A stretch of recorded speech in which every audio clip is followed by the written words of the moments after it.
Chile tiene nuevo presidente, Gabriel Boric, de 35 años. El candidato de izquierdas ganó al aspirante de la extrema derecha, Antonio Kast, en la segunda vuelta. Boric será el presidente más joven en la historia de este país. Les pido que se vayan a sus casas con la alegría sana de la limpia victoria alcanzada. Los invito, como se invitara hace muchos años ya, a que vayan a sus casas con la alegría sana de la limpia victoria alcanzada.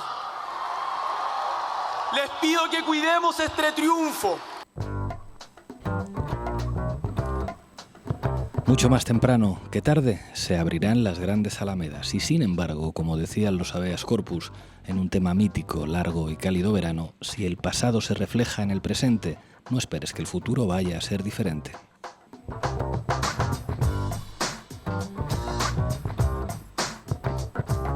Boric ganó, y con su victoria la democracia ganó a la ultraderecha. La sensación de que con su victoria Allende volvía en forma de millones de chilenos se apoderó de la izquierda en todo el mundo. Y de Chile nos llegó una voz de multitudes cantando "El pueblo unido jamás será vencido". Y Boric además repitió a los millares que celebraban la victoria esas palabras de Allende. Los invito, como se invitara hace muchos años ya, a que vayan a sus casas con la alegría sana de la limpia victoria alcanzada. Pero mucho ojo, que lo de Chile no es pasado. Chile es presente y futuro. Chile es hoy la encarnación institucional y constituyente de un pueblo que salió a las calles en 2019. Chile está lleno de particularismos, pero también nos enseña cosas. Enseña que no se gana a la ultraderecha aceptando sus marcos. Enseña que es falso eso de que el extremo centro sea la única alternativa a la barbarie ultra, como aquí repiten muchos. En Chile, la izquierda ha sabido hablar de radicalización democrática y lograr una contundente victoria en la que muchos no creían. La izquierda chilena, el Frente Amplio, el Partido Comunista y todas las fuerzas que conforman Apruebo Dignidad no quedaron ensimismados ni presos de sí mismos, sino que supieron interpretar los deseos democráticos de su pueblo, que van mucho más allá de lo que representó en el pasado la concertación. Y a partir de ahí supieron convertirse en el instrumento político para el cambio en Chile que deberá acompañar a su convención constitucional.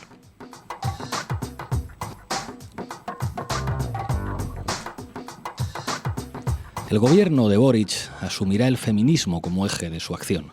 Las mujeres han sido determinantes en la derrota del candidato de la ultraderecha. Isquia Siches, recorriendo el país, fue el revulsivo en la segunda vuelta. Eso lo reconoce todo el mundo.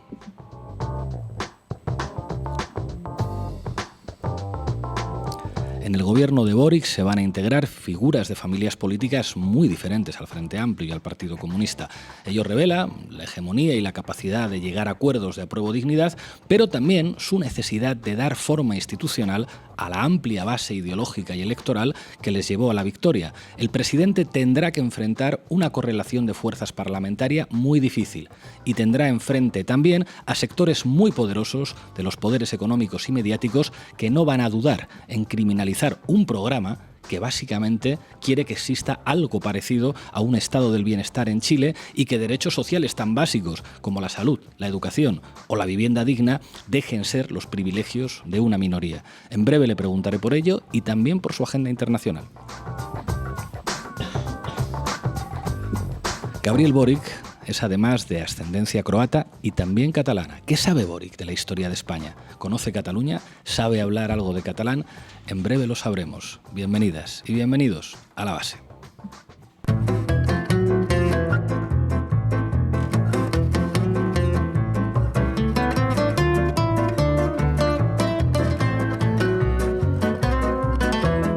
La Base, de lunes a jueves en Público.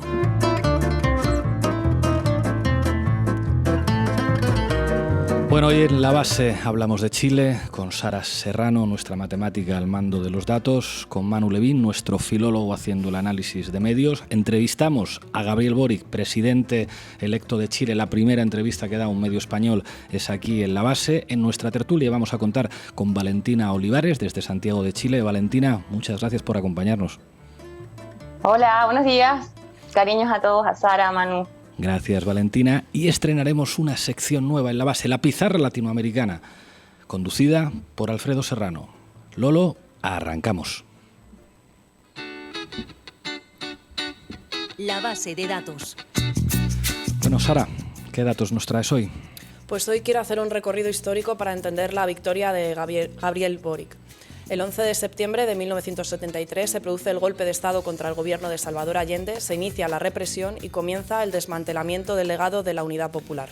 Ojo, golpe que recordemos se produjo con el apoyo explícito de Estados Unidos. Henry Kissinger lo dijo claramente, cito literal: no veo por qué debemos estar pasivos y ser observadores de cómo un país se vuelve comunista debido a la irresponsabilidad de su propio pueblo. Eso de Vargas Llosa, de la gente no sabe votar, viene de muy atrás.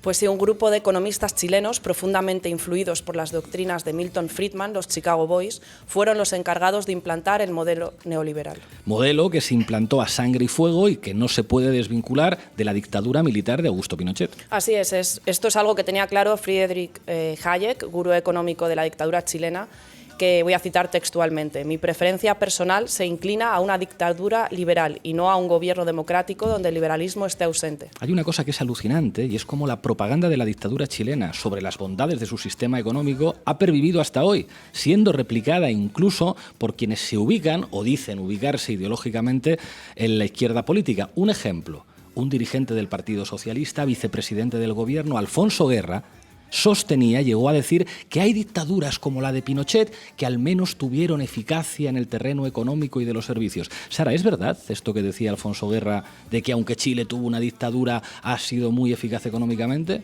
Pues te voy a contestar en 5 datos. El primer dato: Chile es el país más desigual de la OCDE, solo por detrás de Costa Rica.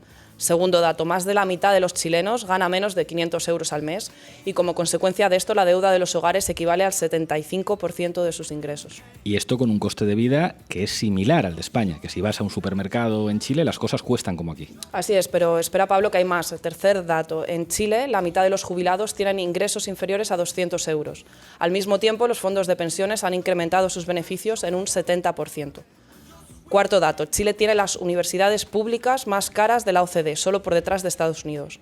Y por último, quinto dato: Chile es el único país del mundo en el que casi el 100% del agua está privatizada. Esto implica que el 47% de la población rural del país no tiene acceso en absoluto a agua potable. Y claro, al final la cuerda floja de eso que Alfonso Guerra y los neoliberales llaman eficacia se rompió, ¿verdad?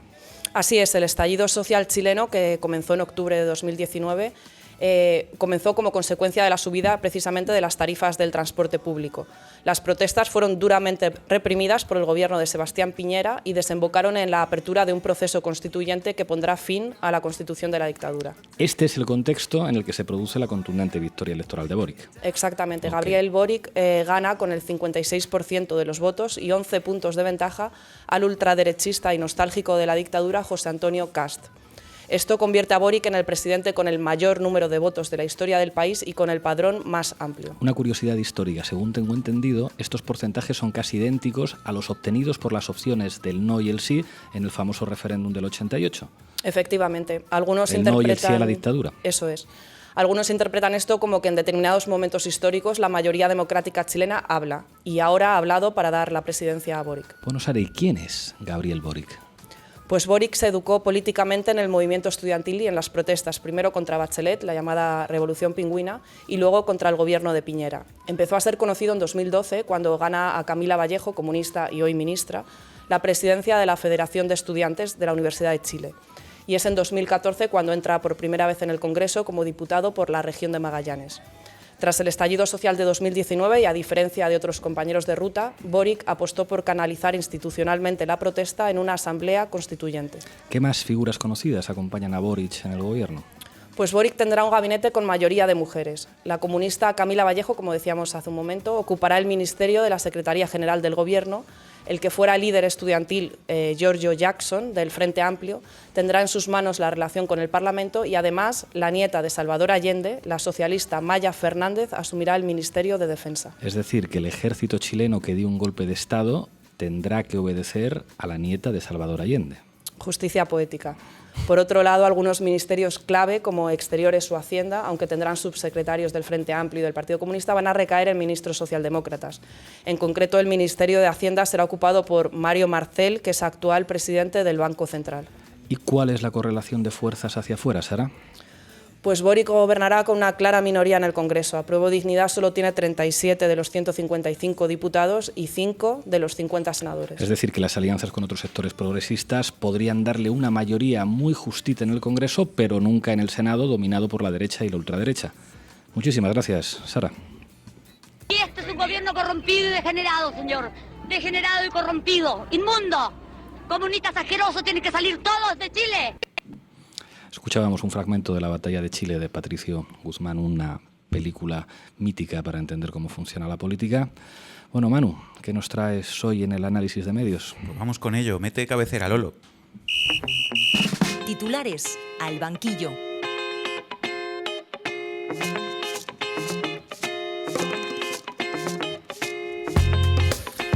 Creo que hoy tiene sentido hacer esta sección con una mirada a ambos lados del charco, analizando algunos elementos del panorama mediático chileno y también haciendo algunos comentarios sobre cómo trataron las grandes empresas de comunicación en España la victoria electoral de Gabriel Boric. Pues vamos a ello.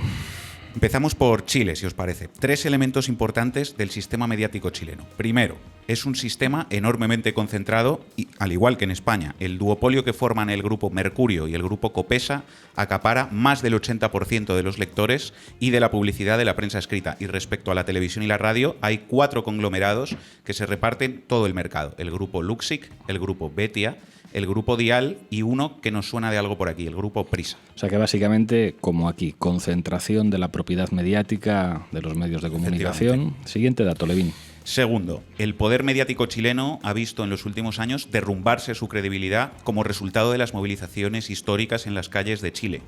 Os doy algunos datos recientes sobre esto. La confianza de la población chilena en la televisión registró una caída de 24 puntos. El 80% cree que la televisión fue el medio que más trató de criminalizar las protestas, centrándose en la violencia y en los destrozos. Un 61% considera que la televisión defiende los intereses de las élites chilenas. Y un 47% afirma que la televisión es donde más encontró noticias falsas por encima de las redes sociales. De hecho, Facebook se convirtió en la plataforma más usada como medio de información durante el estallido social y, por el contrario, una de las consignas más repetidas durante las movilizaciones, que apareció pintada en las calles por todo el país, fue «La tele miente». Televisión, manipulación, se grita aquí de vez en cuando. Al final parece que las redes sociales fueron claves para que las televisiones en Chile no pudieran frenar las protestas. Así es. Tercer elemento, el papel de las mentiras y la campaña sucia contra Boric por parte de la derecha política y mediática chilena. Os pongo solo un ejemplo. Una idea que trataron de sembrar durante la campaña electoral para dañar la imagen de Boric fue que era un consumidor de drogas. Qué fuerte. Vamos a escuchar al candidato de la ultraderecha, José Antonio Cast, durante uno de los debates televisivos de la campaña. Elección presidencial anterior, insistir mucho en el test de drogas. En este también lo he hecho. No he tenido la acogida de Gabriel en este caso de someternos ambos a un test de droga. Yo creo que este es un buen momento para que los dos digamos, vamos a hacer un test de droga de pelo para acreditar que ninguno de los dos consume. Y esta en realidad no era en este debate la primera vez ni la segunda vez tampoco que Cast trataba de sembrar esa sospecha sobre Boric, retándole a hacerse una prueba de drogas. Y esa acusación, amplificada por los bots de Cast en redes sociales y por los grandes medios de comunicación, se repitió tantas veces que acabó obligando a Boric a hacerse la prueba y a mostrar el resultado negativo a cámara durante aquel mismo debate. Este fue el momento. Acá está el test de droga realizado por la red de salud UC Christus en la fecha del 2 de noviembre del 2021. Acá lo pueden ver todo, lo vamos a subir a las redes sociales para que no tengan ninguna duda. En cocaína y metabolitos, cannabinoides y anfetamina, todos no detectados. Yo no soy un consumidor de drogas. Yo nunca lo he dicho. Y el plantear la sospecha, que es la misma característica de todos los discursos de ultraderecha, tratar de instalar una sospecha, instalar una duda. Tus partidarios, los partidarios de José Antonio Cast, hasta me inventaron una ficha clínica falsa, que en Magallanes una clínica tuvo que salir a desmentir. Claro, esto es como si yo digo aquí, por ejemplo, que Carlos Herrera y sus colaboradores consumen cocaína en la redacción de La Copia. Y lo digo y lo repito tantas veces que el marco se va instalando. Incluso Sucede que alguien falsifica con Photoshop un test de drogas que dice que Herrera efectivamente consume cocaína y miles de cuentas falsas lo hacen llegar hasta el último WhatsApp de España. Entonces Herrera tiene que hacerse el test de verdad y publicarlo para desmentirlo, pero ya tenemos un montón de titulares que dirán: Carlos Herrera niega consumir cocaína. El desmentido en realidad importaría poco, porque la relación de Carlos Herrera con la cocaína ya estaría grabada a fuego en las cabezas de todo el mundo. Así, queridos oyentes de La Base, es como se construye de la nada un bulo para destruir la reputación de alguien.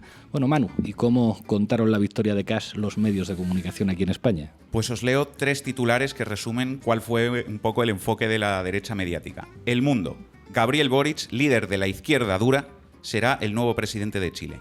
ABC: el ultraizquierdista Boric será presidente de Chile al vencer en segunda vuelta. El conservador Kast reconoce su derrota en las urnas, superado por más de 11 puntos. Libertad Digital: la extrema izquierda de Boric se impone en Chile ante un Kast que admite su derrota. O sea, básicamente que Boric es un extremista que come niños, mientras Cas es simplemente un candidato conservador y un buen cristiano. Efectivamente, y es llamativo que el hecho de que Kast admitiera su derrota es parte del titular. Total. O sea, vivimos en una época en la que el hecho de que un candidato de derechas que es derrotado reconozca su derrota es noticia. Es noticia. Bueno, cabe comentar también el espacio que le dedicó la prensa española a la victoria de Boric. Veamos lo que sacaron las portadas de los principales diarios en papel en España. Y hasta aquí la cobertura de la victoria de Boric en las portadas de la prensa española. Solo El País, hay que decir, cambió su edición por la noche y le dedicó la foto de portada a Boric. Y algo muy similar ocurrió en las televisiones, con meritorias excepciones. Por ejemplo, La Sexta Noticias hizo una pieza breve al final de todo del telediario, y en Antena 3, también al final del telediario, hubo una información de literalmente 5 segundos, que además pusieron justo entre una noticia sobre una mujer iraní de 122 años, que es la más longeva del mundo, y una noticia sobre que la Navidad está prohibida en Corea del Norte. Está clarísimo. Irán, Chile, Corea del Norte es el nuevo eje del mal en la escaleta de nuestro amigo Vicente Valles en Antena 3 Noticias. Bueno, y en Al Rojo Vivo, la tertulia política más importante del país y además en una cadena progresista, no puede ser. No se dijo nada sobre las elecciones en Chile al día siguiente de la victoria de Boric. A ver, vamos a hacer un ejercicio de memoria. ¿Se acuerdan cuánto tiempo dedicó nuestro querido amigo Ferreras cuando un tal Juan Guaidó se autoproclamó presidente encargado de Venezuela? Horas y horas al personaje. Pero Boric, que sí que gana unas elecciones de verdad en Chile, sonido de grillos en la tertulia de Ferreras. A esto lo llaman más periodismo. Claro, no vaya a ser que se nos pegue algo, ¿no? Y que además la audiencia relacione lo que representa Apruebo Dignidad en Chile con lo que puede representar Unidas Podemos en España y les parezca buena idea, ¿no?, que aquí pudiera pasar algo parecido a lo que ha pasado allí. Bueno, para acabar, un dato muy elocuente sobre esto último que estamos comentando. Vamos a usar de nuevo la herramienta Verba de la Fundación Cibio, que nos dice cuántas veces se han mencionado determinadas palabras en los telediarios de Televisión Española desde 2014 hasta hoy. Atención. ¿Sabéis cuántas veces se ha mencionado Boric? 35 veces. 35. Bueno, ¿sabéis cuántas veces se ha mencionado Guaidó? 864 veces. O sea que para la televisión pública, un tipo que se sube a un banco en una plaza y se autoproclama presidente de Venezuela merece 25 veces más atención que alguien que gana las elecciones en Chile como Gabriel Boric. Ahí queda el dato. Saquen ustedes sus propias conclusiones. Muchas gracias, Manu.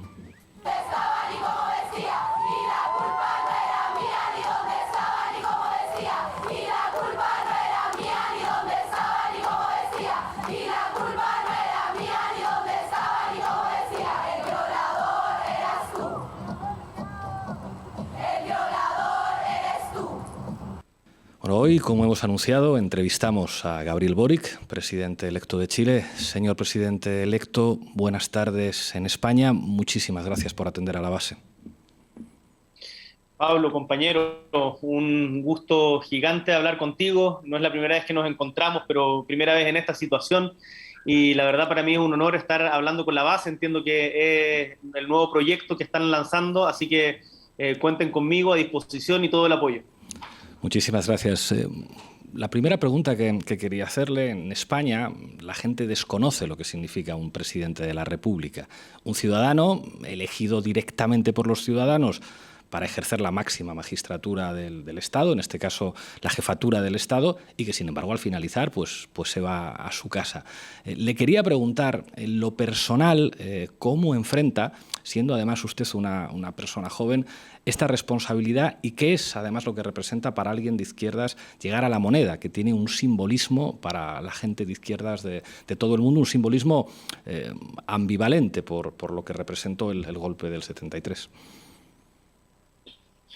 Mira, justo hoy tuve la oportunidad de conversar por radio con Pepe Mujica, y una de las cosas que me decía Pepe era no cometan nuestros mismos errores. Y en ese sentido yo estoy muy consciente de que todo el simbolismo que implica la moneda y toda la carga histórica que tiene la experiencia de la Unidad Popular, en particular lo que significa la figura de Allende, es algo de lo que nosotros bebemos. Nosotros somos parte de esa historia. Siempre digo que somos herederos de una posta que es mucho más larga que nuestras experiencias vitales. Pero también el ser herederos de una posta implica necesariamente el reconocer o tratar de entender cuáles fueron sus errores y fracasos, y no solamente idealizarlos en el sentido de la épica incuestionable. Y para mí la lectura de la historia e imbricarnos de la historia de la izquierda chilena, latinoamericana y mundial es un proceso de permanente reflexión. Ahora, ¿cómo me lo llevo yo? Es difícil aquilatarlo. Estoy permanentemente, como te decía antes, tratando de estar siempre consciente por qué llegamos acá, cuál es el mandato que tenemos, no perdernos en la bruma de las urgencias y recordar siempre que llegamos con un mandato de cambio, de transformación, y que venimos de los movimientos sociales, venimos de la organización social, y que estamos acá no por una cuestión testimonial, sino para cambiarle o contribuir en cambiarle la vida para mejor al pueblo de Chile, y ojalá, ¿por qué no decirlo?, contribuir con un granito de arena desde el espacio pequeño que es Chile a la construcción también de fuerzas de progreso en el debate más allá de nuestras fronteras, en donde la voz de América Latina hace tiempo que ha estado más bien disgregada y ausente en los debates mundiales. Entonces, son muchos desafíos. Trato de tomármelo con los pies en la tierra, estar consciente de que venimos de una historia que nos excede, pero que los desafíos son muy grandes. Hay una pregunta que le iba a hacer y que ya prácticamente ha contestado, que tiene que ver con la agenda internacional. Hay mucha gente que se pregunta si Boric va a ser un presidente, digamos, muy doméstico, muy al estilo del presidente López Obrador en México, o si por el contrario va a tener una agenda internacional, digamos, va a participar de ese giro progresista que se está dando en otros países de América Latina y que puede ser un referente, una referencia mundial para toda la izquierda. Veo por lo que me decía que hay una voluntad de que Chile forme parte de la agenda internacional. ¿Qué tiene previsto, presidente, para su agenda internacional? Ahí la respuesta a esa pregunta parte de la base de un postulado que creo que debiera ser obvio, pero muchas veces no lo es por la lógica de las fronteras nacionales, que es que hoy día como planeta o nos salvamos juntos o nos hundimos por separado. Y eso hay cada vez más eventos que están dando cuenta de la necesidad de pensar más allá de las fronteras de los Estados-nación. La vieja frase que hoy día le podríamos cambiar el sustantivo, pero proletarios del mundo unidos, sigue estando plenamente vigente. Y la idea de que tenemos que unirnos más allá de las identidades particulares que tengamos para enfrentar, por ejemplo, la crisis climática, que es una urgencia de vida o muerte, para enfrentar las crisis migratorias, que en América Latina, en Europa, en América del Norte, son tremendas, para qué decir en África, son cuestiones que son desgarradoras humanitariamente y que están pasando ante nuestros ojos y que no tenemos respuesta dentro de los estados nacionales. Y para qué decir este bicho que nos ha pegado a todos, a todo el mundo de manera inclemente, que es el COVID, con todas sus implicancias, tanto en materia sanitaria, en materia económica, en materia de salud mental. Son temas que tenemos que trabajar juntos. Chile, por ejemplo, y disculpa que me extienda, Pablo, en esto, pero Chile está muy orgulloso de su proceso de vacunación. Acá estamos ya a puertas de empezar la 4ª dosis y gran parte de la población tiene la 3ª dosis puesta. Sin embargo, si es que no colaboramos en conjunto y no somos generosos en conjunto con nuestros vecinos de Argentina, de Perú, de Bolivia, de que haya un proceso de inoculación conjunta, la verdad es que es más bien un placebo, porque podremos estar bien un ratito, pero el virus sigue mutando. Entonces, el pensar en organismos internacionales, la idea de la constelación postnacional de Habermas o la paz perpetua de Kant, que son temas muy antiguos, o el viejo internacionalismo de la izquierda, es un tema que tiene que volver a estar presente. Por lo tanto, yo espero ser un presidente que tenga una agenda internacional, no en el sentido de que muchas veces se toma domésticamente como, va a viajar, no, de contribuir con un granito de arena, conscientes de la posición que tiene Chile en el mundo, que es una posición importante pero pequeña, a la renovación y reimaginación de las fuerzas de izquierda progresista. Es muy importante lo que ha dicho, presidente, a propósito de la COVID-19, poniendo el acento en que es imposible controlar el virus si las vacunas no llegan a todos los países, porque en la medida en que no se controle la vacunación en todos los países se seguirán produciendo mutaciones y variaciones del virus y esto seguirá generando un problema de seguridad a nivel global. En ese sentido, ¿cabe esperar que el próximo presidente de Chile diga algo a propósito de las patentes y las farmacéuticas? Uno de los problemas que incluso algunas farmacéuticas reconocen es que el sistema de patentes impide a muchos países pobres el acceso a vacunas para poder extender la vacunación en su población. ¿Podemos esperar que Chile en este sentido sea uno de esos países que señala a las farmacéuticas que las cosas se tienen que hacer de otra manera? Nosotros vamos a empujar completamente en esa dirección, Pablo, porque insisto, si no somos capaces de darnos cuenta que esta solución tiene que ser colectiva y global, y en donde los países, en donde tenemos que ayudarnos entre todos, la verdad es que vamos a seguir en un loop infinito que nos está haciendo mucho daño. Y te insisto también con otros temas, el tema de la crisis ecológica, la crisis climática. Es un tema que no se va a cambiar solamente ni desde Chile, ni solo desde España. Por cierto que hay países con más responsabilidad que otros, y ahí tenemos que hablar de justicia climática, porque acá tampoco se trata de que todos nos miremos para un lado y digamos, todo, por mi culpa, por mi gran culpa, y yo soy, y por lo tanto si todos hacemos lo mismo, no, hay quienes tienen mayor responsabilidad.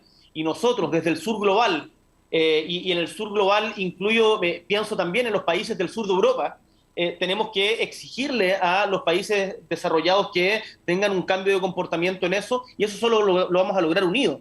La COP26 de Escocia fue en alguna medida un fracaso en torno a las medidas concretas a tomar, porque los países, o uno de los motivos es porque los países subalternos no han sido capaces de tener una voz propia fuerte, firme. Y ahí, si podemos colaborar en algo, yo no me creo ni un mesías, ni que solamente porque lo diga uno u otro presidente estas cosas van a cambiar, pero empezar a trabajar, a machacar en esa dirección, independiente incluso de las diferencias ideológicas que tengamos, creo que puede ser un aporte a que vivamos mejor en el planeta.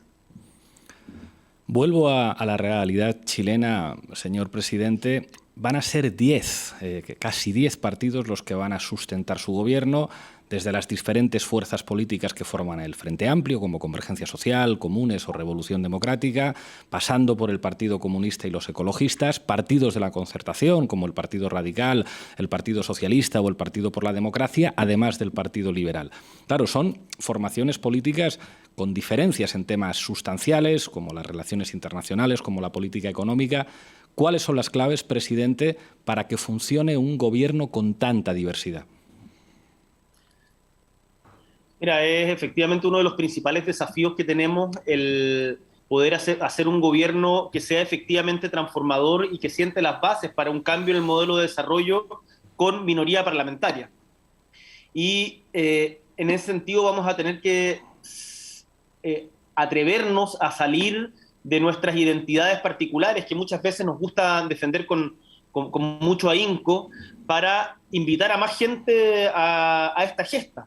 Y ahí yo siento que en el debate público, en el mundo en general, después de la crisis del 2008, y más reforzado aún después del COVID, y en Chile en particular, hay un consenso de que no podemos seguir en la lógica de que haya esferas de la sociedad que estén completamente entregadas a las manos del mercado, en particular lo que conocemos como derechos sociales. Y ahí esta es una discusión que quizás en España tienen más resuelta o están peleando por no retroceder, pero en Chile, que fue la cuna del neoliberalismo, ha sido la cuna del neoliberalismo desde principios de los 80, la verdad es que se instaló una hegemonía muy grande en torno a que era razonable hacer de la educación, de la salud, de las pensiones, de la vivienda, un espacio de negocio en donde cada uno dependía de su mérito y el mérito estaba muy asociado a las condiciones materiales de vida, o sea, no a las capacidades propias ni al talento igualmente distribuido, sino a cuánta plata tenías en la billetera. Y eso es algo que queremos cambiar.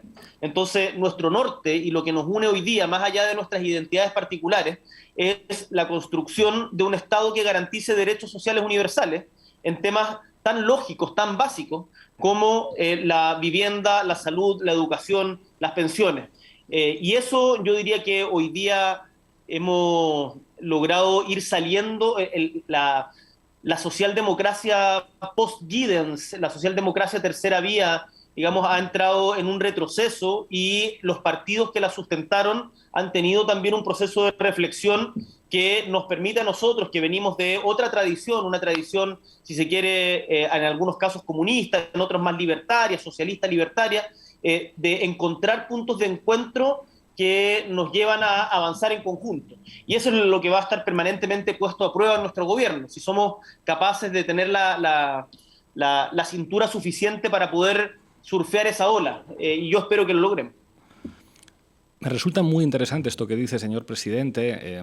En España estamos estudiando con mucha atención el programa de su gobierno. Somos conscientes de los efectos devastadores que produjo el neoliberalismo en su país y que de alguna manera el gran reventón social de 2019 respondía a esas contradicciones, y leyendo su programa vemos que es básicamente un mínimo común denominador democrático de instituciones, digamos, básicas para que se pueda hablar de unas mínimas condiciones de posibilidad democrática en un país. Sin embargo, estamos leyendo críticas o ataques de la derecha, tanto política como mediática en Chile, que presentan su programa como si fueran ustedes a hacer la revolución bolchevique, cuando es un programa enormemente limitado a medidas muy razonables y de amplio consenso a nivel internacional.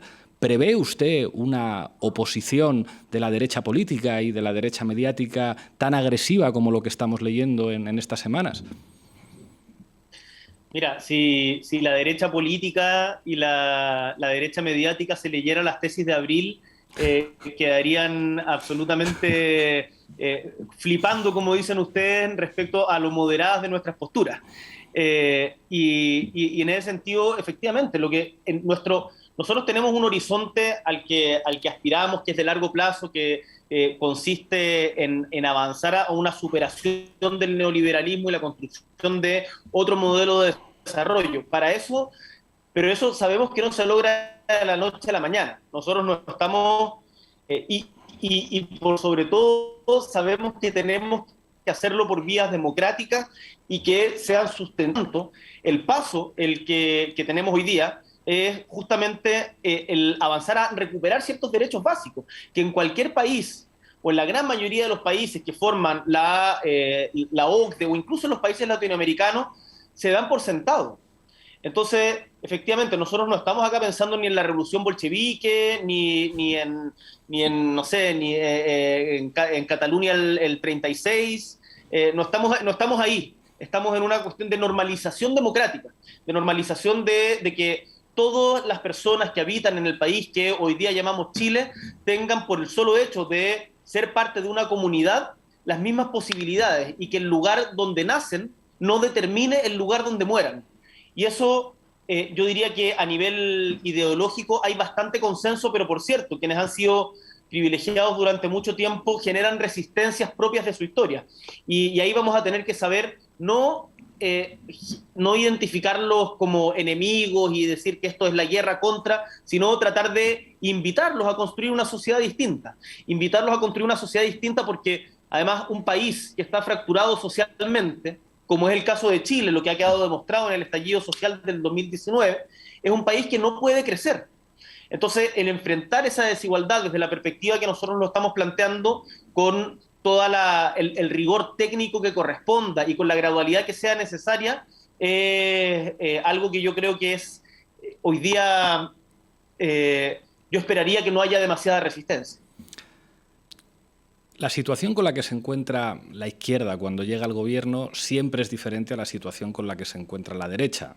La izquierda normalmente se encuentra con una correlación de fuerzas. No me refiero a la correlación parlamentaria, sino a la correlación de fuerzas con los poderes económicos y con los poderes mediáticos, que normalmente es desfavorable. La derecha, sin embargo, puede aplicar su programa con agresividad, puede constitucionalizar sus transformaciones. En el caso de Chile, aplicaron el neoliberalismo a sangre y fuego, primero con una dictadura militar y después con el apoyo de los grandes poderes económicos y mediáticos chilenos. Claro, la izquierda se encuentra siempre con una situación más difícil en la que no tiene solamente enfrente, digamos, la representación parlamentaria de la oposición política, sino a poderes muy amplios. Eso siempre genera una tensión entre la voluntad de avanzar y la necesidad muchas veces de pactar con el adversario, porque eso expresa una correlación de fuerzas. Y a partir de aquí siempre se produce el peligro de poder generar frustración a sectores sociales que depositan amplias esperanzas en un gobierno de izquierdas y después ese gobierno tiene dificultades para avanzar porque tanto la correlación política como sobre todo la correlación con los grandes poderes es difícil. Sé que esta pregunta no tiene una respuesta sencilla, pero ¿cómo van ustedes a afrontar desde el Gobierno esa tensión y esas resistencias que ustedes van a tener no solamente a nivel parlamentario, sino a nivel de los grandes poderes económicos y mediáticos en Chile? En Chile, para que lo sepa todo el mundo en España, ocurre con los media algo parecido que en España. Hay un gran duopolio mediático que en general representa los intereses pues, de aquellos que se pueden ver afectados por la reforma fiscal que ustedes quieren hacer. Entonces, normalmente, si los media están contra el gobierno, pues eso pone muchas dificultades. Eso cuando gobierna la derecha no pasa. Bueno, pero hay que pensar también de que esas cosas han ido cambiando en la medida, con otros riesgos, en la medida en que el poder de los medios tradicionales se ha debilitado producto de la emergencia de las redes sociales, y eso a su vez, entiendo que lo trataron en el programa de ayer, ha asusado también la posibilidad de las noticias falsas y de toda esa problemática, pero también ha debilitado la concentración de poder mediática y de quién es el emisor. O sea, ya no hay, es muy difícil que el Mercurio o el País instalen una sola verdad. Y ahí por lo menos se da más debate. No sé si debate de alto nivel o de bajo nivel, pero se da más debate. Ahora, el desafío que tenemos nosotros en esto es lograr un equilibrio que efectivamente es muy complicado, de que en la medida en que vamos sumando amplitud política y social para avanzar en nuestro programa, también hay muchos que dicen que vamos perdiendo filo. Y está la clásica y sempiterna discusión de la izquierda que en Chile se dio en el formato de el avanzar sin transar o consolidar lo avanzado.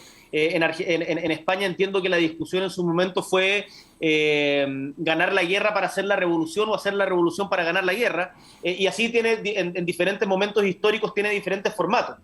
Lo que nosotros entendemos es que y lo que hemos aprendido de nuestra propia experiencia histórica es que los cambios estructurales no son posibles si no son mayoritarios en la sociedad, y que por lo tanto, siguiendo también a Gramsci, uno antes de ser clase dirigente de una u otra manera es clase dominante en el sentido que va permeando los tipos de pacto social que existen. Y en Chile esos pactos sociales han ido cambiando y eso se expresó muy fuerte el 2019. La hegemonía neoliberal, la hegemonía de las élites entró en crisis hace un rato ya en Chile y todavía no se construye una nueva. Estamos en el famoso momento de los monstruos. Pero cómo se haga no va a ser solamente desde las identidades de izquierda, tiene que ir un paso más allá. Y hoy día lo que nosotros estamos intentando por lo menos es que el apoyo que recibimos en la segunda vuelta, consolidarlo desde una perspectiva inclusiva, convocante, el no plantearnos en una lógica de guerra, sino entender de que los cambios los vamos a tener que hacer paso a paso, porque si no el riesgo de retroceder es demasiado grande. Y la amenaza que se dejó ver en segunda vuelta, que es la extrema derecha en Chile representada por José Antonio Kast, sigue estando a la vuelta de la esquina. O sea, nosotros ganamos la segunda vuelta, pero en ningún caso dejó de existir la posibilidad de tener un retroceso autoritario, que ya lo hemos vivido en Brasil, lo vivimos en su momento hace tiempo, ahora tenemos buenas noticias, pero en su momento en Honduras, para qué decir en Estados Unidos, lo que está pasando, bueno, en Hungría, en tantas otras partes. Entonces, hay que ser muy cuidadoso. Yo creo que acá no tenemos que... Un viejo poeta chileno decía, el adjetivo cuando no da vida mata. No tenemos que llenarnos de frases grandilocuentes, sino más bien trabajar por nuestra gente, trabajar por nuestro pueblo e ir cambiando sus condiciones materiales de vida para mejor. Lo que ustedes hicieron con el sueldo mínimo en su momento desde el gobierno, política de legitimidad para ir avanzando cada vez más. Hay algo muy importante en lo que decía presidente, es el enorme consenso que genera su candidatura en la segunda vuelta. Ya no es solamente la candidatura de la izquierda, es una candidatura que agrupa a muchos más sectores de la sociedad chilena, que además dan una lección de autoridad democrática al proyecto de la ultraderecha y de muchos sectores del poder. Y eso ya no solamente es la izquierda chilena, eso es un proyecto de país que además tiene otra expresión que camina de manera paralela a la presidencia de la República y al Gobierno, que es la Convención Constitucional, que tiene que encargarse de redactar una nueva Constitución que es para todos los chilenos y las chilenas, no solamente la Constitución de la izquierda.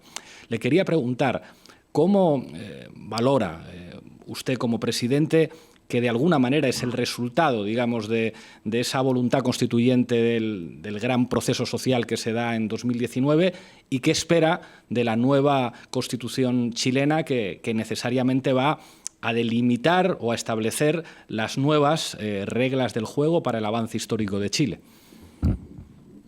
Bueno, nosotros en Chile tenemos la anomalía aún de que la Constitución que nos rige fue creada en dictadura en 1980, legitimada, entre comillas, por un plebiscito fraudulento ese mismo año, y tenía tal nivel de enclaves autoritarios que era imposible de modificar en lo sustantivo, más allá de ciertos cambios que se le hicieron durante los gobiernos democráticos, por la vía de los votos. Entonces, lo que sucedió en octubre en Chile fue que se generó una mayoría social que derivó circunstancialmente en mayoría política para poder cambiar estructuralmente e iniciar un proceso constituyente normado, o sea, dentro de las vías de las mismas posibilidades de modificación de la Constitución, cosa que era imposible antes justamente de la movilización social. Entonces, yo espero que los sectores más conservadores hayan también entendido de que la mejor manera para poder conservar lo que ellos estimen valioso es también siendo capaces de cambiar. En ese sentido, hay una frase que yo repito mucho, que me hace mucho sentido, que si no me equivoco se la atribuyen a Mahler, que dice que la tradición no consiste en la adoración de las cenizas, sino en la preservación del fuego. Y ahí hay una pregunta que tenemos que hacernos permanentemente también desde la izquierda. ¿Qué es lo que queremos conservar y qué es lo que queremos cambiar? Porque siempre hablamos mucho solamente de cambio, pero también hay ciertos valores, ciertas ganadas que ha tenido el pueblo en términos de acceso a ciertos bienes de consumo que no quieren retroceder. Entonces, ¿cómo se lidia con esta permanente tensión entre tradición y cambio? Es una cuestión bien compleja que hoy día se está viviendo muy duramente en la Convención Constitucional. Pero como tú bien decías, estamos en un proceso constituyente. Por primera vez en nuestra historia vamos a escribir una constitución de manera democrática, de manera paritaria. con participación de los pueblos originarios, de las primeras naciones que habitaron Chile, y yo por lo menos estoy tremendamente esperanzado en ese proceso, que evidentemente abre incertidumbre, genera miedo, abre preguntas que antes nadie se hacía porque no era posible hacerlas, y hoy día ante la sola aparición de esas preguntas generan confusión, pero yo creo que es un proceso virtuoso y del que vamos a salir mejor parados como sociedad. Ahora, yo espero también ser un presidente que facilite ese proceso y no que lo esté pauteando. Y esa es una discusión que estamos teniendo permanentemente en los nuevos equipos de gobierno, de cómo, porque hay un poder constituyente en curso que de alguna manera nos va a marcar la ruta, no solamente para nuestro gobierno, sino para los próximos 40 o 50 años. Y ese proceso, yo por lo menos guardo muchísimas esperanzas. Hay un asunto poco conocido en España, señor presidente, pero que en Chile es crucial, que es el conflicto del pueblo mapuche, que en general la derecha ha afrontado de manera muy agresiva y a veces violenta. ¿Cómo piensan ustedes desde el gobierno encauzar un conflicto que existe desde hace mucho tiempo? Bueno, el conflicto entre el Estado chileno y el pueblo nación mapuche efectivamente tiene ya más de un siglo, o sea, bueno, parte de la conquista española, pero se agudiza con el proceso de intervención y colonización del Estado chileno en la década de 1860, 1870, y de ocupación mediante la fuerza del territorio que era ancestralmente del pueblo nación mapuche. Y nunca hubo ni una restitución ni una reparación, y sin embargo la memoria de ese pueblo siguió viva.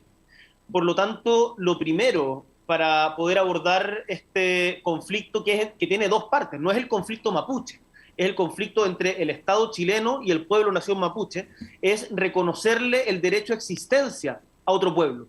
Ustedes en España están muy acostumbrados seguramente a tener esta plurinacionalidad, con sus tensiones, por supuesto, pero los gallegos, los vascos, los andaluces y los catalanes, pero en Chile se forjó como Estado-nación desde una cultura muy centralista y muy unitaria, negando sus diversidades y negando la sola posibilidad de existencia, tanto en términos de lengua, de cultura, de desarrollo económico, de religión, a los otros pueblos. Entonces, lo primero es reconocerles ese derecho.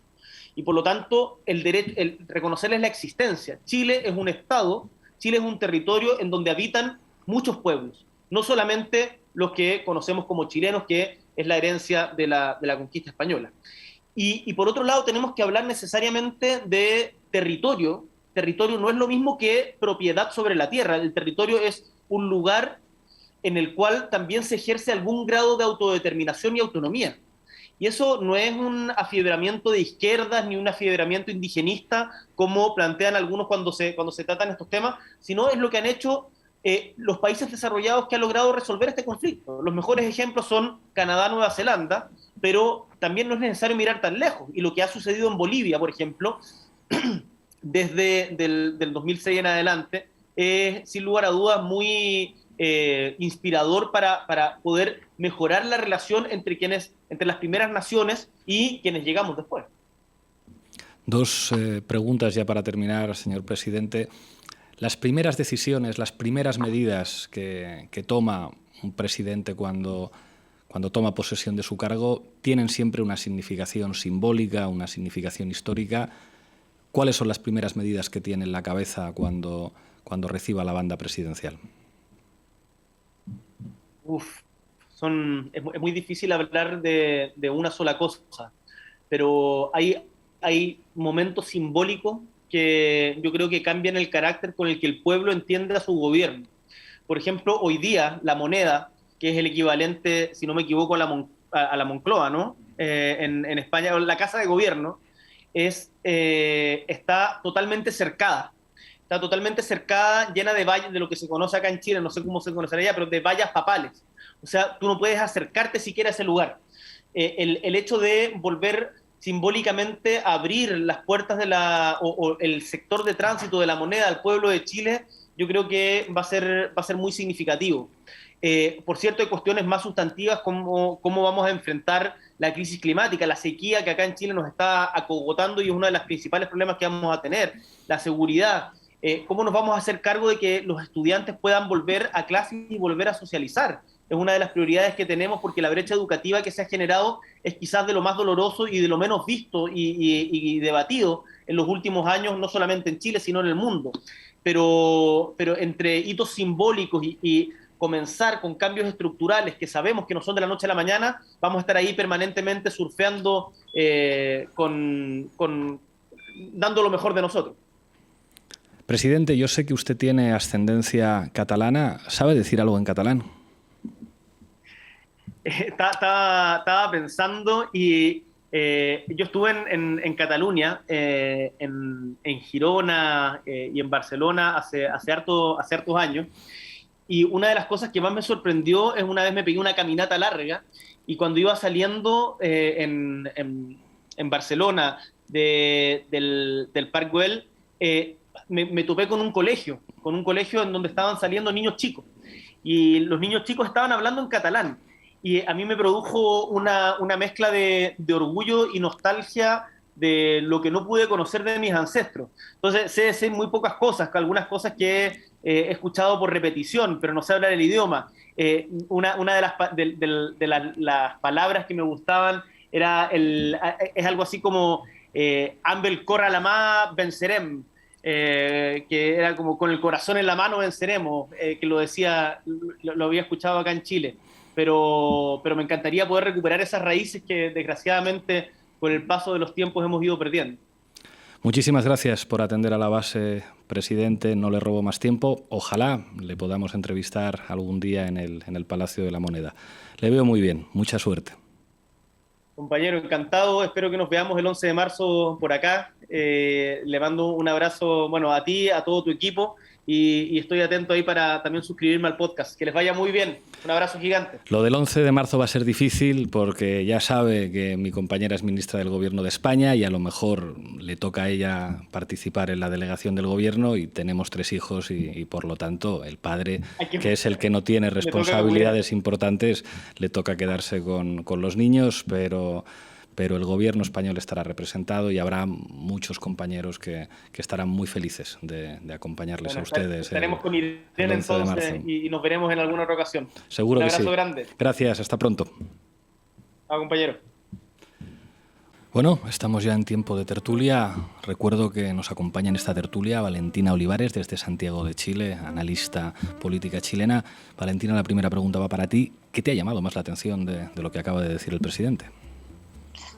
Muchísimas cosas. Yo creo que lo más importante es lo que menciona sobre la fractura social en la que le toca gobernar.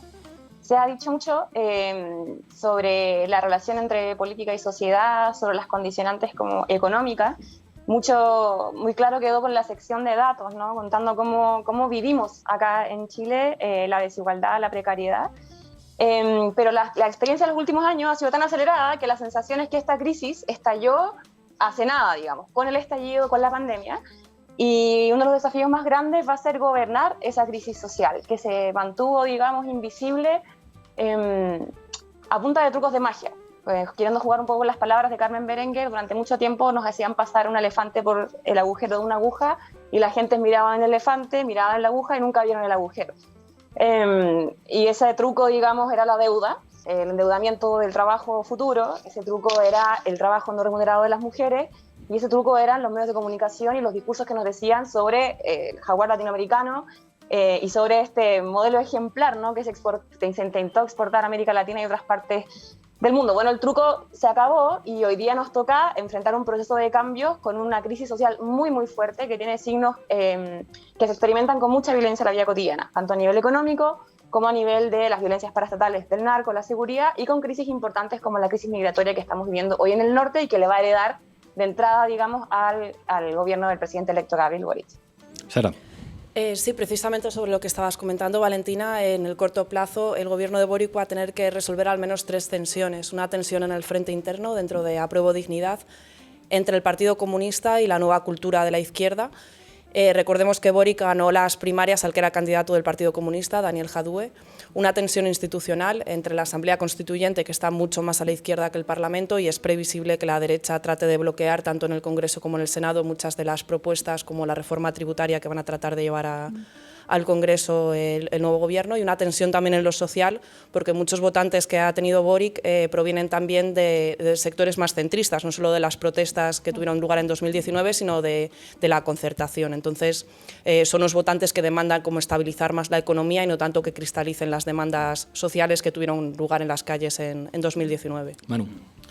Yo un comentario sobre qué lecciones creo que cabe extraer en España sobre la victoria de la izquierda chilena, ¿no? Porque en estas semanas parece que aquí todo el mundo intenta un poco barrer para casa, ¿no? Y algunas familias de la izquierda española disputan el relato sobre la victoria de Boris, diciendo básicamente que en Chile han ganado porque han hecho las cosas como lo digo yo, ¿no? Y otros dicen que es porque lo han hecho como dicen los otros, y yo creo que ese es un ejercicio un poco estéril, y que algunas extrapolaciones de ese tipo, que además siempre se quedan con algunos elementos, con algunos ingredientes de las campañas, ¿no? Y omiten otros, son pues no demasiado honestas intelectualmente en términos de análisis político, pero creo que sí tiene sentido, en mi opinión, analizar el papel de la movilización social.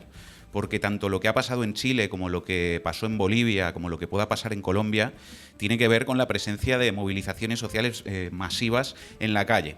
Y yo creo que al final eso es lo único que permite, por ejemplo, torcer el brazo a la agenda mediática, ¿no? Antes os daba los datos sobre la pérdida de confianza de la gente de Chile hacia la televisión durante todo ese ciclo de protestas, porque si no hay movilizaciones y estamos cada uno metidos en nuestra casa siendo impactados permanentemente por la televisión, que además es una situación que se ha exacerbado en la pandemia, entonces el poder del oligopolio televisivo es absoluto, ¿no? Pero y solo la movilización tiene la capacidad de disputar eso, y la movilización creo que es al final lo que permite el avance democrático de una sociedad. Si los chilenos y sobre todo las chilenas no hubieran salido masivamente a la calle, no habría habido ni constituyente ni victoria de Boric. Y yo creo que eso también va a ser clave para la salud del gobierno. O sea, yo he visto a Boric muy relajado, o sea, como en un momento muy hermoso, un momento de victoria, un momento de amplias expectativas, de ilusiones en Chile. Está en un momento muy dulce, pero eso en general en política dura poco.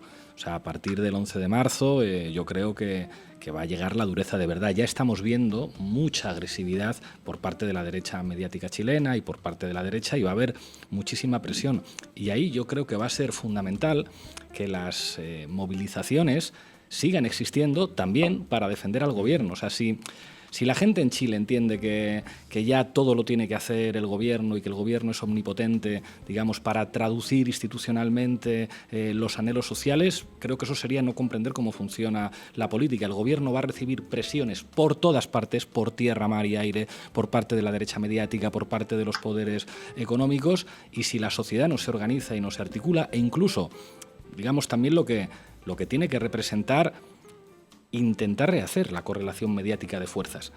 Un gobierno no solamente necesita hacer cosas en favor de la gente y mejorar la vida de los chilenos y las chilenas. Además, hacen falta que alguien lo explique, que alguien explique a todo el mundo cómo se están haciendo las cosas y que esa correlación se equilibre un poco. O sea, esto es reconocer que la izquierda siempre gobierna, cuando es izquierda de verdad, con una mano atada a la espalda en relación a la derecha, que tiene todos los poderes económicos, todos los poderes mediáticos a su favor, y por lo tanto le acompaña el relato. Pero creo que eso sería importante que los compañeros fueran conscientes de eso, porque lo que hemos visto en casi todos los países de América Latina cuando gana la izquierda es una agresividad de los poderes económicos y los poderes mediáticos que no es fácil de resistir. Claro. Valentina. Son muchos. Yo pondría en primer lugar como las presiones más importantes, además de los que señalabas, de lo que se puede esperar, digamos, del repertorio de acción de la derecha, específicamente la relación con el gobierno. Creo que la presión más importante es el legado autoritario de este último tiempo, un autoritarismo, digamos, que se continúa desde la dictadura en adelante, pero que se recrudece, digamos, con el gobierno de Sebastián Piñera, un autoritarismo de clase, por así decirlo, las oligarquías, porque si bien no ha sido eficaz electoralmente en la segunda vuelta, ha sido muy eficaz, independiente de si tiene o no el apoyo de la gente, para resolver conflictos frente a los cuales Gabriel Boric va a tener que enfrentarse de entrada, ¿no? Entonces hay un repertorio de acción estatal muy autoritario y de mucho disciplinamiento, tanto en cómo se controla la pandemia, donde había una hiperpresencia del Estado en el control del orden público y un Estado inexistente en la provisión de servicios básicos y de garantizar condiciones mínimas para la vida, exceptuando el proceso de vacunación. Y además un autoritarismo que está muy enclavado en los mecanismos de resolución de conflictos en la gente, ¿no? En la medida que las instituciones están en crisis, que la política todavía no logra resolver, no logra reconstruir espacios de mediación de conflicto entre las personas, hay un repertorio autoritario en lo económico y en lo político que sigue siendo muy eficaz, y ese es un desafío muy importante para construir mayorías sociales. Específicamente, en concreto, herencias de ese autoritarismo en la práctica que va a enfrentar el próximo gobierno. A propósito del disciplinamiento económico, cuando el Estado no está, se retrae y obliga a la gente a echar mano a los fondos previsionales. La pelea que veníamos dando mucho tiempo, digamos, por poner fin a las AFP, se traduce en concreto en los últimos años en una demanda de la plata no es de las AFP, es mía, es propiedad individual, ¿no? Y una de las agendas en el Congreso que tuvo más fuerza, digamos, es el retiro individual de los fondos de pensión. Entonces, tener que lidiar con ese tipo de demandas que tienen mucha aceptación popular, que tienen un paradigma muy distinto al de el impulso de un sistema de protección social solidario, claramente choque va a generar conflictos en la agenda pública. Lo mismo con la manera que se está enfrentando la crisis migratoria muy fuerte que tenemos en el norte de Chile hoy día. Estos días hay un paro importante en Iquique, la región de Tarapacá. Por supuesto, la derecha exagera a través de los medios de comunicación y amplifica los repertorios de los discursos racistas, pero sin duda eso está instalado, y lo mismo con el conflicto en la Araucanía, donde la derecha ha violentado lo más posible y ha contribuido a fisurar y a intensificar el conflicto. Entonces, esos repertorios autoritarios siguen siendo eficaces, y va a tocar lidiar con la necesidad de impulsar reformas muy importantes, acompañar el proceso constituyente y al mismo tiempo generar mayorías políticas y sociales para que estos repertorios dejen de ser efectivos y dejen de ser un asidero donde la derecha pueda sembrar sus apuestas, digamos, de regresiones autoritarias y de ponerle límites, ¿cierto?, a la agenda económica, a la agenda social que va a llevar a cabo el gobierno. Quiero preguntarte algo, Valentina. Aquí en España, digamos, ya se ha generalizado la expresión Estado profundo. Y digamos entender que además de una derecha mediática y una derecha económica y una derecha política, hay también una derecha judicial. En España la cúpula del Poder Judicial está secuestrada por la derecha y está en una situación de ilegitimidad, y digamos hay comportamientos extremadamente reaccionarios y conservadores por parte de la cúpula judicial. En las fuerzas y cuerpos de seguridad, en particular en policía y guardia civil, ha habido un éxito de un pseudo sindicato de ultraderecha, que es la voz de Vox en la policía y la Guardia Civil, y hay como una percepción de que hay un amplio rechazo al gobierno en amplios sectores de las fuerzas de seguridad y también en el ejército. En España se conoció un chat de generales retirados, de altos oficiales, en el que decían pues, que habría que fusilar a 26 millones de españoles por rojos y por hijos de puta. Claro, en Chile el Estado ha estado en manos en las últimas décadas, pues bueno, pues de los que dieron un golpe de Estado y de los que siguieron aplicando el mismo tipo de políticas económicas. ¿Se puede prever que haya resistencias en la judicatura, en los militares, en la policía a los avances democráticos del gobierno? A ver, yo creo que eso hay que darlo por sentado. Ahora intentar prever y identificar así con claridad dónde van a estar los nudos me parece que es un poco arriesgado. El sistema judicial chileno tuvo una reforma importante en los gobiernos de la transición que hace que el escenario sea un poco menos complejo que el que tuvimos, digamos, con el paso directo de la dictadura. Y hoy día, digamos, creo que el principal conflicto entre el sistema judicial y la fuerza progresista creo que se va a dar más bien en torno a las propuestas de la Convención Constitucional que en el ejercicio mismo del gobierno en los primeros términos, ¿no? Ahora ya hay luces de los esfuerzos de judicialización de conflictos sociales. Eso ha sido la norma en Chile durante décadas, tanto a nivel socioambiental, a nivel laboral, y no me parecería extraño que eso ocurriera. Donde sí es más notorio, o sea, no lo descarto, pero creo que hay que ponderar un poco más ese análisis respecto a la situación chilena, y yo lo concentraría, como decía, específicamente en el conflicto con cuál van a ser las propuestas que van a emanar finalmente de la Convención Constitucional. Respecto a las fuerzas de orden, ahí es mucho más grave, porque no solamente tenemos fuerzas de orden que han estado involucradas recientemente en la violación sistemática de derechos humanos en Chile, en la violencia político-sexual, en una situación horrorosa que fue la pérdida masiva de la vista de ojos por parte de quienes se arrojaron, digamos, a la calle a manifestarse durante la revuelta social, sino que también venía previamente una crisis de confianza de la institución muy fuerte, ¿no? O sea, con los altos mandos involucrados en grandes casos de corrupción. Entonces es una institución que está muy debilitada en su interna, digamos. Por lo tanto, la posibilidad de ejercer control civil sobre las fuerzas de orden ha estado muy debilitada en los últimos años. Y efectivamente eso permite que los poderes fácticos que conviven en esas fuerzas de orden tengan mucho más peso, y me parece que va a ser un desafío muy, muy importante del gobierno de entrada, digamos. La reforma a Carabineros y el rol que van a cumplir estas fuerzas en algunos conflictos de seguridad que están vivos de manera muy fuerte para la gente, creo que va a ser clave. Bueno, estamos llegando al final de este programa especial en el que hemos contado con el presidente electo de Chile, pero antes de acabar quiero presentar una nueva sección. Ponme la cabecera, Lolo, por favor. La pizarra latinoamericana con Alfredo Serrano. Suena un tango en la base. Alfredo, ¿qué tal? ¿Qué te parece lo que ha dicho Boric en la base? Hola, ¿qué tal, Pablo? ¿Cómo estáis? Bueno, primero impresiona que se trata de un presidente de época, el nivel de formación que ha demostrado en la charla que ha tenido contigo el presidente chileno. Realmente creo que es una característica muy novedosa, muy genuina, no solo para un presidente de Chile, la capacidad que tiene para hacer lecturas a título internacional. Me sorprendía la cantidad de citas que hacía casi bibliográfica permanentemente. Y sobre todo, yo creo que el nuevo rol internacional para un país como Chile, que en la región siempre ha tenido un poco dándole la espalda a todo lo que venía ocurriendo. Me parece que hay una claridad meridiana de este momento que hay en la región y en el mundo, y el rol protagónico que tiene que ocupar Chile, porque hay mucha gente mirando hacia ese país y fundamentalmente hacia el nuevo gobierno, hacia el nuevo presidente.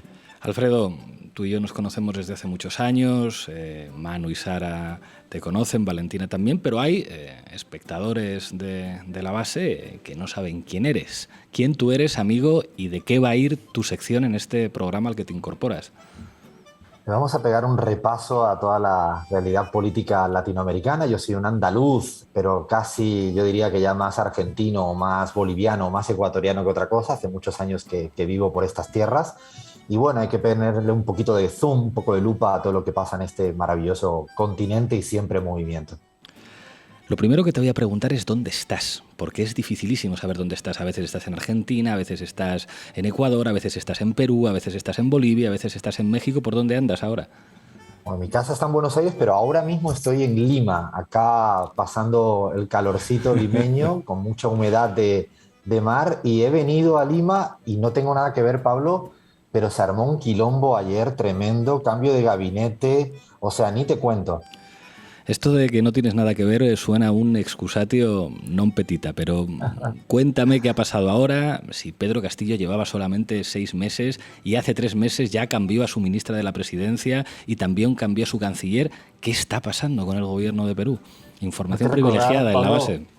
Sí, hay que recordar, Pablo, que en Perú en los últimos tiempos han pasado no sé cuántos presidentes. Yo creo que si le preguntamos a cualquiera en la calle los nombres de los presidentes, yo creo que no se acuerdan de los 3 últimos. Fíjate que no estoy pidiendo nada extraño. Bueno, desde que gobierna Pedro Castillo, efectivamente han habido muchos cambios. Ayer a la tarde se anunció el nuevo premier, una suerte de nuevo ministro de la Presidencia, jefe de gabinete, y es el tercero en 6 meses. La situación política peruana es bastante inestable. El presidente pidió la renuncia de todo su gabinete. Hay que pensar que es un presidente que sí gana en segunda vuelta por la mínima, pero en la primera obtuvo muy pocos votos. En el fondo gana porque la mayoría ciudadana peruana ya no quería más al gobierno neoliberal y al modelo neoliberal, algo parecido de lo que ocurría precisamente en Chile. Y bueno, a partir de ahora, nuevo gabinete con nuevas alianzas. Y yo creo que esto va a ser serie de Netflix semana tras semana. Sí, serie de Netflix, pero no te hagas de rogar, que a mí me ha dicho un pajarito que acabas de terminar una encuesta precisamente en Perú. Ya sabes que yo siempre tengo pajaritos que me hablan de encuestas para escándalo de la derecha española, así que dame un par de titulares que quiero demostrar que seguimos teniendo información privilegiada aquí en la base. Qué bien informado que estás. Ni la hemos publicado todavía, pero bueno, vamos a hacer el adelanto. Un poco el resumen sería que la gente mayoritariamente quiere más Estado que le proteja, más ayudas sociales, una reforma tributaria para que paguen los que más tienen. Se centran, hay una pregunta que es sobre las grandes mineras, si deben pagar sobre sus ganancias extraordinarias. Hay una abrumadora mayoría que dice que sí. También hay un gran consenso sobre la prestación mínima universal por hijo.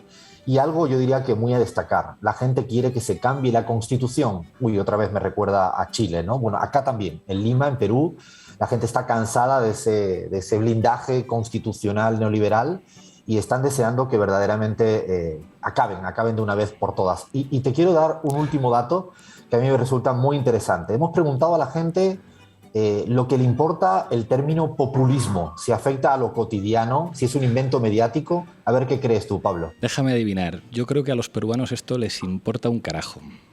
¿He acertado? Yo diría literalmente, o sea, la gente, Pablo, no te imaginas, ¿no?, desayunando un café y hablando sobre populismo. Pues no, la gente está en otra. Y esta es una pregunta que venimos haciendo en toda América Latina y es curioso porque la gente cree que el populismo es un invento mediático, como no podría ser de otra manera. Bueno, vamos a Argentina, porque en Argentina la situación está difícil también a nivel de gobierno. Se llega a un acuerdo con el Fondo Monetario Internacional. ¿Qué es lo que se pactó con el FMI? Hubo acuerdo, el pasado viernes hubo un acuerdo entre el Estado argentino para decirle de alguna manera, a ver, dame plata para pagar la plata que se te debe. Esto que a veces se ha llamado la deuda eterna más que la deuda externa. Bueno, realmente el Fondo Monetario Internacional le ha puesto 44.500 millones de dólares al gobierno argentino para pagar la deuda heredada del señor Macri. A partir de ahí surge un problema y es que ese dinero que te presta ahora para pagar, insisto, una deuda heredada, hay que volverla a pagar más adelante. O sea, habrá una década comprometida en materia de deuda externa y eso complica mucho y ha hecho saltar por los aires al frente de todo a la coalición de gobierno. ¿Qué ha pasado? ¿Qué ha pasado con Máximo Kirchner? Que aquí ya, esto lo ha recogido la prensa española también. Sí, ha sido la gran noticia porque el hijo de Cristina Fernández de Kirchner, que además es el presidente de la bancada del bloque de la coalición de gobierno en el Congreso, pues dijo que estaba en desacuerdo con el acuerdo, valga el juego de palabras, y esto ha generado pues ruido, zozobra, porque esta gran coalición pues muestra posturas muy diferenciadas respecto al tema del acuerdo con el Fondo Monetario Internacional. Y esto es un éxito para el FMI, que ha conseguido lo que quería, quedarse a pesar de la derrota de Macri en Argentina y además generar un enfrentamiento dentro del bloque de gobierno, un clásico. Absolutamente un clásico, vinieron para quedarse y como tú ya te imaginarás, no se presentaron en las elecciones y van a estar cogobernando. Así es. Me ha dicho otro pajarito que te vas a ir a Colombia. En Colombia estamos en un año decisivo, hay elecciones legislativas en marzo, donde también se está celebrando una suerte de primarias para elegir candidato presidencial y luego en mayo ya la primera vuelta. En 2 titulares, descríbeme la situación en Colombia.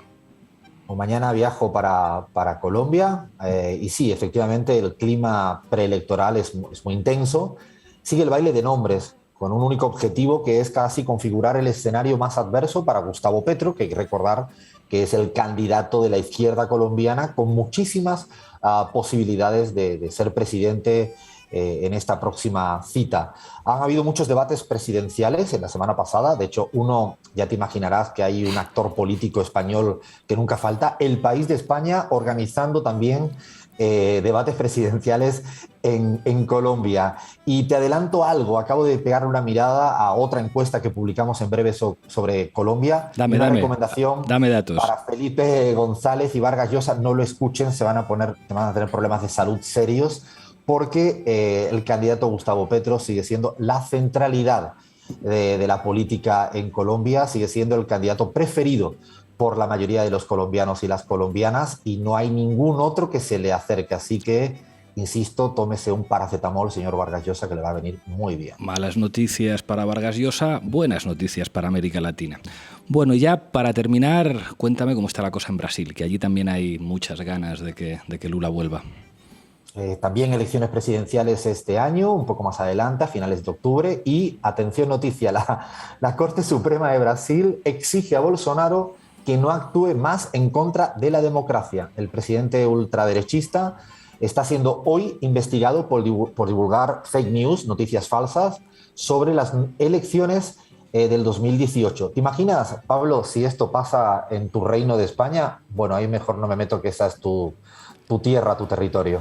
Vamos a dejarlo, que en esos líos ya nos metemos nosotros. Muchísimas gracias, Alfredo. Bienvenido a Público y a la Base, y nos vemos aquí la semana que viene. Hasta pronto. Un beso fuerte, hasta pronto. Llegamos al final. Estaréis esperando que acabemos este programa con Quilapayún, con Víctor Jara. Que no. Vamos a acabar con una mujer que rapea, con Ana Tijoux, cantando Shock para la Base. Hasta pronto, hasta mañana.